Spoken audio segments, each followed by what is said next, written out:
Bienvenue dans ce nouveau numéro du portrait africain de la semaine. Aujourd'hui, je vous amène à Sublime Côte d'Ivoire, l'idée qui faisait rire tout le monde au début et sa mise en œuvre, mais qui est aujourd'hui une véritable marque déposée de la promotion du tourisme ivoirien. Lui, c'est Siandou Fofana, l'homme qui fait le portrait Afrique de ce jour. Il est ministre ivoirien du tourisme et c'est lui le métronome, l'architecte de cette idée, du président, de cette vision même, du président, son excellence Alassane Ouattara. Qui est Siandou Fofana? Et comment il a réussi à implémenter cette vision du président Alassane Ouattara qui fasse en sorte que la Côte d'Ivoire soit aujourd'hui une destination touristique privilégiée en Afrique? Voici le portrait de la semaine. Siandou Fofana, l'homme qui a transformé le tourisme en Côte d'Ivoire.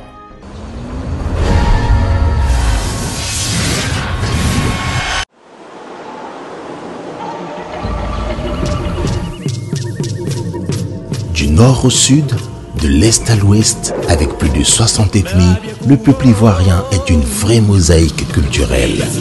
La Côte d'Ivoire, pays de découverte et de rêve, pays d'espérance, d'hospitalité et d'accueil, vous dit Aquaba.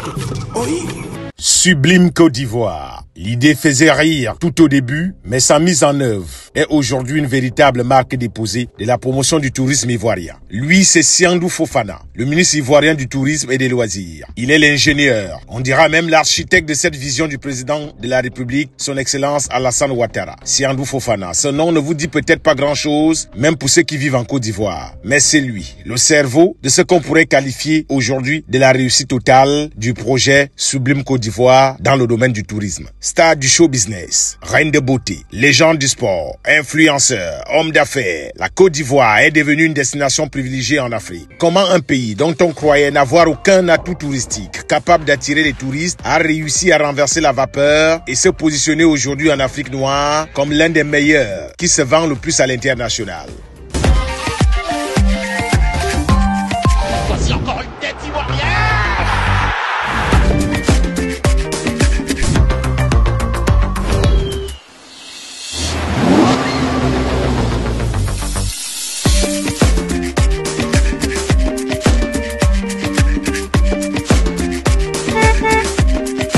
À chaque grande révolution, il y a un grand homme qui mène le combat. Lorsque son excellence Alassane Ouattara arrive au pouvoir en 2010, il a un rêve dans sa tête. Faire de la Côte d'Ivoire un pays émergent et il sait que tous les atouts seront importants pour y arriver. Quand il disait autour de lui que le tourisme peut être un atout incontournable pour son projet d'émergence, certains n'y croyaient pas du tout. Mais pour implémenter un projet, il faut trouver un homme qui a la capacité d'embrasser et d'épouser la vision du leader. Après des années de recherche du profil idéal, Siandou Fofana sera choisi par le président Alassane Ouattara pour vendre la destination Côte d'Ivoire. Il lui faudra sublimer les énergies, sublimer les atouts naturels, culturels et traditionnels pour que la Côte d'Ivoire soit une terre touristique incontournable. Siandou Fofana savait que ce ne sera pas évident, mais il croyait dur comme fer au potentiel touristique de son pays, qu'il jugeait ne pas suffisamment être valorisé. Ce sera donc un immense défi pour lui. Pour y arriver, l'homme va mener une politique de proximité sur le terrain. Chaque Ivoirien, Ivoirienne est un agent touristique. Il invite les promoteurs de l'immobilier et de l'hôtellerie, des promoteurs de galeries d'art et surtout de maquis à se réinventer et à beaucoup communiquer. Oui, communiquer. Cette arme sera l'atout premier pour Siandou Fofana pour parvenir à atteindre ses objectifs. Pour attirer plus de monde au pays des éléphants, il va se rapprocher des stars comme Didier Drogba, Assalfo, Didi B, Emal Loès et Emmanuel Keita. L'équipe des éléphants de Côte d'Ivoire, le ministre du tourisme ivoirien, ne recule devant aucun obstacle pour communiquer sur les atouts de son pays.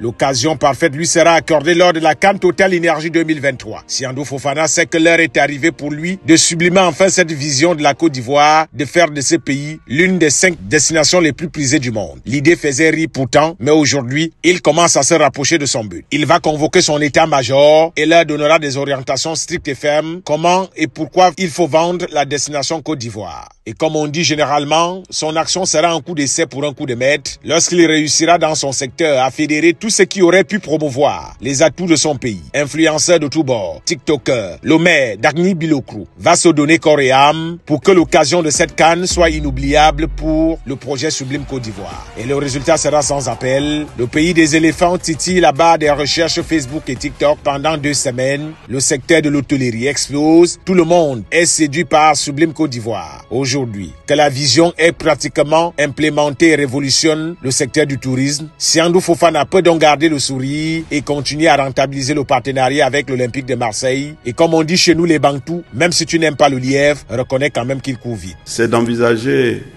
avec l'État de Côte d'Ivoire la possibilité de mettre en place des moyens de regroupement en terre ivoirienne pour créer plus de liens entre la Côte d'Ivoire et l'Olympique de Marseille. Aujourd'hui, le tourisme ivoirien se porte comme un gant, tout comme les infrastructures routières qu'il avait longtemps entretenues lorsqu'il était directeur du Fonds routier ivoirien. Un homme d'action et d'efficacité qui a déjà écrit une très belle histoire dans le secteur du tourisme de son pays. La légende retiendra qu'il y eut un homme du nom de Siandou Fofana qui a changé le visage du tourisme de tout un pays. Un homme politique ivoirien qui a donc implémenté cette politique de Sublime Côte d'Ivoire avec le portrait que vous venez de suivre. C'est donc des hommes comme cela dont l'Afrique a besoin et dont l'Afrique peut en être fière. Mesdames et messieurs, c'est ici que s'achève notre numéro Portrait d'Afrique. Ce jour, j'étais ravi de vous faire vivre et de vous faire connaître cet homme politique ivoirien qui fait la fierté de son pays et de toute l'Afrique. On se retrouve la semaine prochaine pour un nouveau numéro de Portrait d'Afrique. D'ici à là, gardez le sourire et à très bientôt.